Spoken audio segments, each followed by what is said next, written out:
Xo'p, demak, Samarqand to'plamidan birinchi variantda 20-savolni tahlil qilib qoldik biz. Demak, davom ettiramiz. Demak, alyuminiy karbidga reaksiya masalasi sharti bo'yicha suv ta'sir ettirib, alyuminiy gidroksid va noma'lum X uglevodorod o'rnayapti. Bu uglevodorodni biz demak nazariy qism bo'yicha yodlagan bo'lishimiz kerak, metan chiqadi. Xo'p, reaksiyani tenglashtirib oldik. Endi suvni, demak, m gram suv reaksiyaga kirishgan vaqtiga m-18 gram alyuminiy karbid reaksiyaga kirishyapti. Bulardan o'zaro reaksiya tenglamasi orqali tenglama tuzib oldik.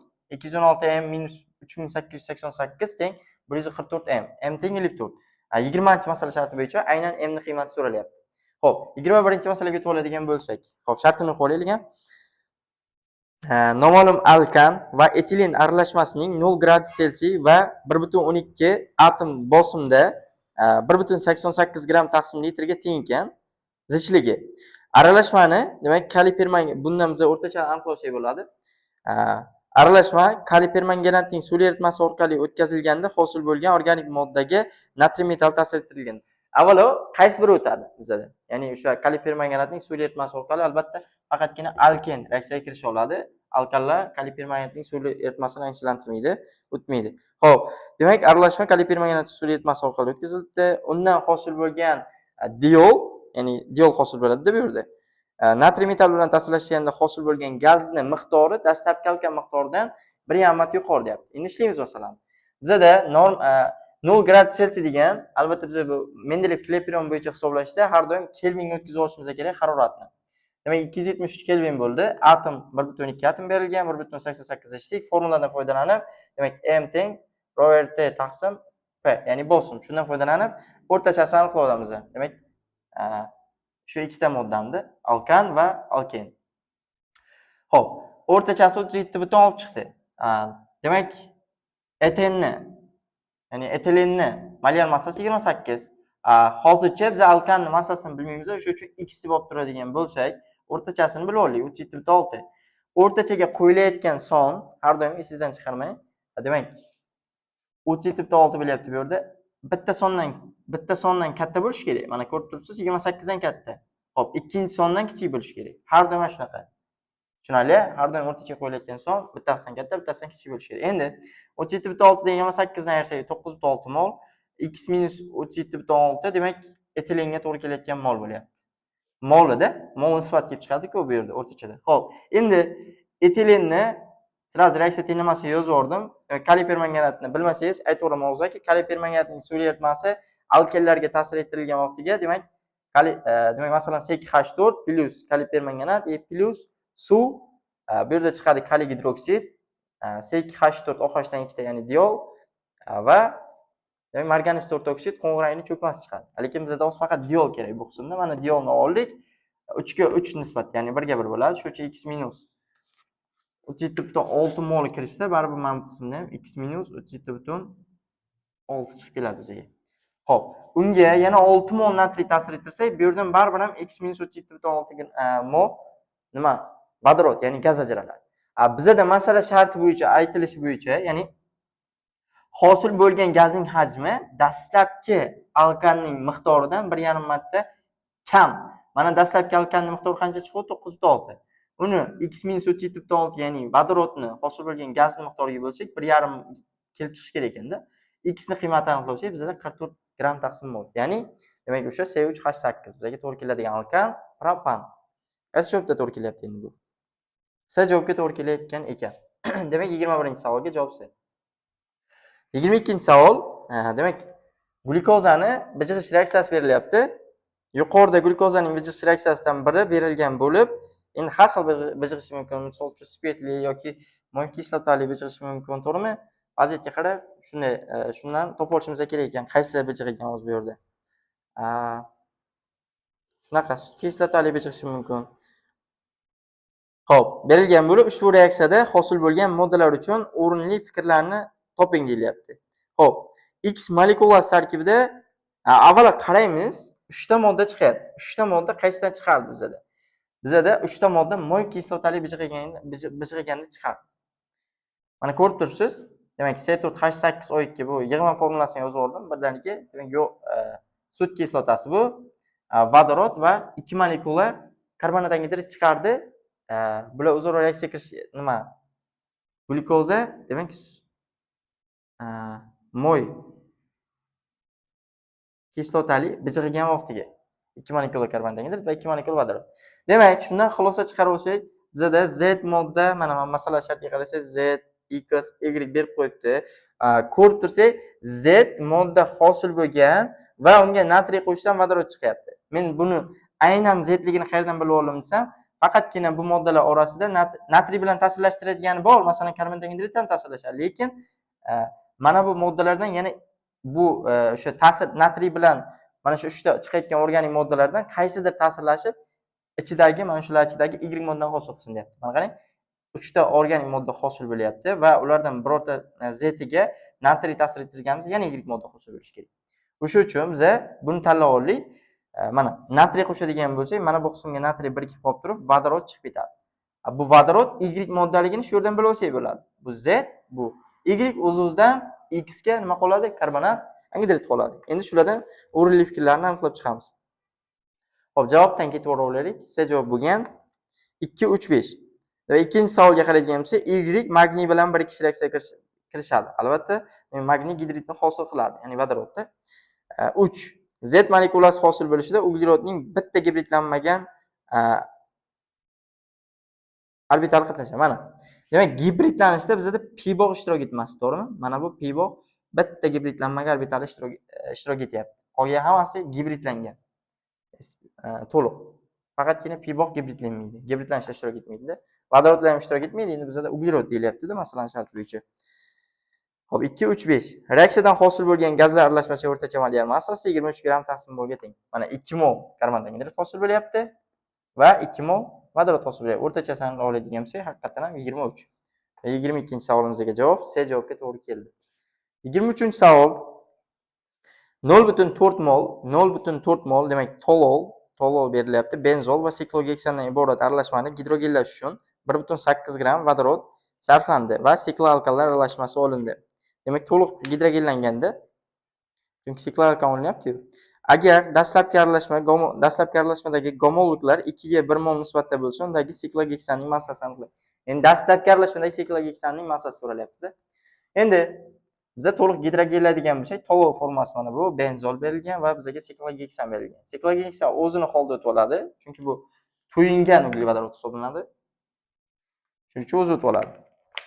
Endi tololni gidrogenlaydigan bo'lsak, 3 molekula vodorod ketadi, chunki 3 ta qo'shbog' borda. 6 ta vodorod chiqarib olgan deyiladi, to'g'rimi? 3 mol, demak, bizda nima hosil bo'lyapti? Metil siklogeksan hosil bo'lyapti. Metil siklogeksan va xullas demak sikloalkanlar aralashmasi 0. Yo'q, bizga vodorodlar, ha. Demak, qo'shilgan vodorodni massasi berilyapti 1.8 gram. Uni molga o'tkazib olsak, qulayroq bo'ladi-da. Demak, 1.8 ni 2 ga bo'lsak, 0.9 mol ekan. Endi 0.9 ko'rib turibsiz, ikkalasi ham mana bu tolol ham 1 ga 3 nisbatda vodorod bilan reaksiyaga kirishyapti, benzol ham 1 ga 3 nisbatda vodorod bilan reaksiyaga kirishyapti. Shundan biza 1 molidan 3 mol vodorod reaksiyaga kirishayotgan bo'lsa, 0.9 mol vodorod sarflangan vaqtda bularni ikkalasini yig'indisi necha mol bo'lganini desak, topib bo'ladi. Ya'ni 0.3 mol bo'lgan ekan, bular ikkalasi. Xo'p, nisbatlardan, ya'ni bu ikkalasining gomoliklar nisbat berilganda biz undan foydalanmasdan aniqlasak bo'ladi. Jami chunki aralashamiz, tolol, benzol va siklogeksanlar aralashmasini 0.4 mol edi. Mana bu ikkalasini demak molni biz o'zi aniqlab oldik. 0.4 moldan 0.3 dan ayiradigan bo'lsak, vaholanki nimaga qoladi? Siklogeksanga. Ya'ni 0.1 mol ekan. Buni normal holatdagi massasi 84, 1 molning massasi 0.1 mol bilan aniqlab oladigan bo'lsak, 8.4 chiqar ekan. Demak, C javobga to'g'ri keldi. Xo'p, demak, buni stosga yerda qarab olaylik. Xo'p, mana shunaqa. Xo'p, 24-savolimizga qaraymiz unda. Meshak 3+ kationi berilyapti. Ioniga izoelektron bo'lgan molekulalarni aniqlang. Demak, meshakda o'zi tartib raqamiga mos ravishda 33 ta proton bo'ladi va 33 ta elektron, lekin meshak atomida. Lekin bizda nima berilyapti? 3+ kationi, ya'ni 3 ta elektron chiqib ketdi degani. Va bunda 30 ta elektron bor. Shularning ichidan qaysi biri to'g'ri keladi? Javoblardan oldik. Demak, bu yerda degan biri 2 ga to'g'ri kelgan. C4H6 mana 4 kara 624 ta bunda elektron va vodorodda 6 ta, jami 30 ta. Shunda C javobga to'g'ri keldi. Xo'p, 25-savolimiz. O'zaro izomer bo'lgan CnH2NO tarkibli A va B organik moddalar mavjud. A modda vodorod oqimida qaytarilib 0,15 mol CnH2n+2O tarkibli C modda olinadi deyilyapti. B modda kumush oksidining ammoniakdagi eritmasida oksidlansa 0,4 mol cho'kma tushadi va CnH2NO2 tarkibli D modda hosil bo'ladi. Hosil bo'lgan. Va ketma-ket ishlab ketaveramiz. Hop, 25 ha? Bu yoqda tushuntiraman. Hop, A modda ikkita modda bor ekan, CnH2NO va CnH2NO. Ya'ni bu ikkalasi ham o'zaro sinfiy izomer. Sinfiy izomer bo'lgan moddalar. Hop. Demak, ya'ni aldegid, oksobirikmalarda bular aldegid va ketonlar o'zaro formulasi bor-ku. Hop, vodorod ta'sir ettiribmiz A moddamizga, demak CnH2n+2, ya'ni O spid hosil bo'libdi. Ya'ni aldegidlar birlamchi spidlar qaytarilsa, aldegid, ikkilamchi spid qaytarilsa keton. Bu yerda hozir birlamchi, ikkilamchi bilmaymiz. Hop, davom etamiz. CnH2NO ga keyin kumush oksidining ammoniakdagi eritmasida vodorod oqimida qaytarilib CnH2n+2 0,15 mol olingan ekan, CnH2n+2 O degan birikmamizdan-da bizga. Endi 1 molidan 1 mol reaksiya kirishyapti. Demak, 0,15 mol hosil bo'lgan vaqtiga 0,15 mol nimadan kirishgan? O'sha oksobirikmadan reaksiya kirishgan bo'ladi. Endi B modda kumush oksidining ammoniakdagi eritmasi orqali oksidlansa deyilyapti. Kumush hosil bo'ladi. Bundan foydalanib, bundan ya'ni oksobirikmadan qancha reaksiya kirishganligini ham aniqlab olsak bo'ladi va qancha miqdorda kislota hosil bo'lganini, ya'ni organik kislota hosil bo'lganini ham aniqlab olsak bo'ladi D moddani. Chunki bizga nima deyilyapti? CnH2NO2 tarkibli kislota hosil bo'lgan. Bilamiz biz spirtlar va karbon kislotalar o'rtasida o'zaro itrifikatsiya reaksiyalari sodir bo'ladi. Bular o'zaro reaksiya kirishgan vaqtiga 17,4 gram murakkab efir hosil bo'libdi. Endi bular qaysidan sarflanadi desangiz, ko'rib turibsiz, moli kichigidan, ya'ni pastki qismiga bo'lamiz, moliga ikkalasi ham 1 ga 1 mol nisbatda turibdi mana. Va o'zining mollari 0,15, 0,2. 0,15 ni 1 ga bo'lsam 0,15, 0,2 ni 0,2 ga bo'lsam 0,2. Demak, bundan sarflanadi. Ya'ni mana bu va mana bu orqali tenglama tuzsak bo'ladi. Demak, tenglama tuzadigan bo'lsak, 17,4 ni 1 ga ko'paytiraman. 17,4 0,15 ni 28n plus 32 ga ko'paytirsam 4,2n plus 4,8 bo'ladi. n ni qiymatini aniqlab oladigan bo'lsam 3 chiqadi. Xo'p, mana shu yergacha keldik. Ya'ni bizda dastlabki formulamiz A uglevodorodning A oksobirikmaniki ham B oksobirikmaniki ham C3H6O ga to'g'ri kelar ekan. O'shalarni, ya'ni A va B moddalarning dastlabki yig'indisi so'ralyapti-da bizda. Mollari aniq edi-ku, 0,15 va 0,2. Jam mol bir xil formula bo'lgani uchun 0,35 mol deymiz va molyar massasiga ko'paytiraveramiz. Demak, bularning molyar massasi 58 chiqadi. 0,35 ga ko'paytiraveradigan bo'lsa 20,3 bo'lar ekan. Mana shunaqa. Demak, 26-savol. Formulasi keltirilgan moddaning 1 moliga mol olingan xlorik kislota eritmasi ta'sir ettirildi. Hosil bo'lgan organik mahsulotning molyar massasi. Demak, xlorik kislota ta'sir ettirilgan vaqtimizga, demak, bu NH2 asos, ya'ni asos ishg'ol xossasiga ega bo'lgani sababli kislota bilan reaksiya kirishadi va kislota birikib oladi. Chiqib ketmaydimi, boshqa narsa bo'lib turib, bu shunchaki yopishib oladi-da. NH3 xlor bo'lib yopishib oladi. Mana shunday. Ya'ni H xlorni ikkitasini qo'shib olishimiz kerak mana shu moddaning molyar massasiga. Mana qarang, NH2 da NH3 xlor bo'ldi. Xuddi shunday mana bu qismga ham NH3 xlor. Mol miqdorda xlorik kislota. Mol miqdor deyilgan-ku, 1 mol demagan. 1 mol deganda yo bunisiga biriktirishimiz ham mumkin edi. Demak, mana shunaqa. Buni molyar massasini oddiy hisoblab qo'yamiz. 269 gram taqsim mol bo'ladi. Endi 27-savol. C3H7NO2 tarkibli umumiy miqdori 0,5 mol bo'lgan ikkita izomerlar moddalar mavjud. Ulardan biri nitrit kislota bilan birikib suv ajratib chiqaradi va 23,6 gram psevdonitrol hosil qiladi. Ikkinchi moddaga nitrit kislota ta'sir ettirilsa, sut kislota va necha litr gaz ajraladi. Xo'p, demak C3H7 ya'ni demak C3H7NO2 nitro birikmasi berilgan. Nitro birikmalari reaksiya kirishgan vaqtiga avvalo psevdonitrit hosil qiladi. Ikkalasi ham Faqat bizning masala sharti bo'yicha ikkinchisi sut kislotaga parchalanib ketdi deyilgan. Deyilmagan, sut kislota hosil bo'ldi degan. O'shani bilsak bo'ladi, sut kislotaga parchalanib ketdi deb. Lekin bu yerda aseton deyilish kerak edi, chunki sut kislotaga parchalanib keta olmaydi. Nazariy qismi bo'yicha ham ozroq adashilgan masala sharti bo'yicha. Xo'p, shunaqa. Demak, dastlabkisi C3H7NO2 dan nitrit kislota ta'sir ettirsak, NO qismini o'ziga biriktirib, suv bo'lib chiqib ketadi qolgan qismi. Suvni yozib o'tirmadim. Shu psevdonitrildan 23.6 gram hosil bo'libdi. O'zini moliya massasi 118, 23.6 ni 118 ga bo'lib, demak, birinchi birikmamiz, ya'ni birinchi qismi 0.2 mol reaksiya kirishganligini aniqlovchi bo'lar ekan. Xo'p, dastlabki aralashmamiz o'zi bizada 0.5 mol edi. Xo'p, 0.5 dan 0.2 ni ayirib tashlaydigan bo'lsam, 0.3 moli keyingisiga, ya'ni o'sha masala sharti bo'yicha sut kislota degan, lekin aseton hosil qilgan birikmaga qoladi. Xo'p, aseton hosil bo'ladi. Psevdonitrol aytganimdek nitrol parchalanib ketib, aseton, azot peroksid va suvni hosil qiladi. Bu yerda chiqadigan gaz azot peroksidiga to'g'ri keladi. 1 molidan 22.4 litr chiqyapti normal sharoitda. Bizda lekin 0.3 mol qolyapti. Bundan qancha deydigan bo'lsak, 6.72 litr chiqadi. Xo'p, 27-savol tugadi.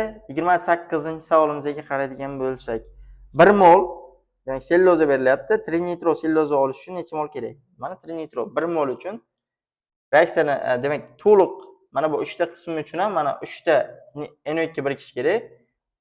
N qiymat bo'lganligi uchun 3N, demak, nitrat kislotaligi koeffitsient tushirishimiz kerak. Shunda 1 mol uchun 3N mol nima ketadi? Nitrat kislota sarflanar ekan. Xo'p, 29-savolimizda muvofiqlikni aniqlaymiz. Bu nazariy qism. Umuman olganda qiyin savol emas. Birinchisini ko'rsatiraman, o'zingiz qo'llasiz qolganini. Xo'p, demak, mana bunaqa birinchisi bo'yicha berilishi bo'yicha, ya'ni ikkita bu yerda sopolimerlanish reaksiyasi sodir bo'lgan. Sopolimerlanish reaksiyasi sodir bo'lgan. Xo'p, mana bu qism ikkala tomonda ham H bo'lgan, ya'ni bu oxirigacha dalch ketadi-da, enta nechtadir ham. Misol 100 tadir yoki 200 tadir yoki 300 ta. Bilmaymiz hozir bu yerda. Xo'p, H bo'lgan, mana bu qismda, bu yerda ham xuddi shunday H bo'lgan. Va mana bu qismda OH bo'lgan. Bu qismdagi OH bilan mana bu nima bizda heterosiklik birikma tarkibidagi OH bilan bu qismdagi H'lar o'zaro birikib turib, suv bo'lib chiqib ketaveradi. Ya'ni polikondensatlash reaksiyasi bo'ladi bunda. Qaraydigan bo'lsangiz, bunda nimalar birikkan birda? C bilan D moddalarimiz xuddi shu tarkibga ega bo'lgan. Ya'ni COH4 ni ko'rsangiz, qolganlari o'zi chiqib ketayotgan. Faqat C javobda turibdi, CD degan variantlar ham. Shundan ham bilib olsak bo'ladi o'zi. Xo'p, 30-savolimizga keldik. 30-savol nazariy savol. 4 ta idishda organik moddalarning suvli eritmalari bor. Ulardan namunalar olib, yodning spirtli eritmasi ta'sir ettirilganda faqat 3-idishda ko'k rangli modda paydo bo'ldi. Qolgan namunalarga ishqoriy muxlik miski gidroksid eritmasi qo'shilganda, birinchi idishda binafsha rangli, ikkinchi idishda tiniq ko'k rangli eritma hosil bo'ldi. 4-idishda avval sariq, keyin qizil. 4-idishda avval sariq, keyin qizil degan nima bo'lsa bo'ladi o'zi, bu tomonni ochmasdan ham. Demak, bu nima bo'lgan? Mis 1 gidroksid. Bizda sariq rangli cho'kma, mis 1 oksid bo'lsa, qizil rangli cho'kma. Bular faqat aldegidlar uchun xos reaksiyalarda hisoblanadi. Demak, birinchi bilan 3-ni o'rib tashlasak bo'lar ekan. Chunki 4-idishda glitserin deb qo'yibdi-da. Mana bu birinchi va 3-chi o'rtada. Asetaldegidlar bo'ladi, ya'ni aldegid bo'ladi. Ya'ni aldegidlar reaksiya kirishgan vaqtida mis 1 gidroksid sariq cho'kma sifatida dastlab hosil bo'ladi. Agar qizirish davom ettiriladigan bo'lsa, mis 1 oksid qizil cho'kma sifatiga hosil bo'ladi. Demak, endi ikkinchi bilan 4-ga qaraydigan bo'lsak, mis 1 gidroksidni ajratib olsak bo'ladi. Spirtdagi eritmasi yodning spirtdagi eritmasi kraxmalga solinadigan bo'lsa, ko'k rangga kirgiziladi. Ko'k rangga kirib ketadi. O'zi yodni kraxmalga, misol kartoshkani botirgan ham biologiya tajribalari bo'yicha ko'rsangiz bo'ladi-yu.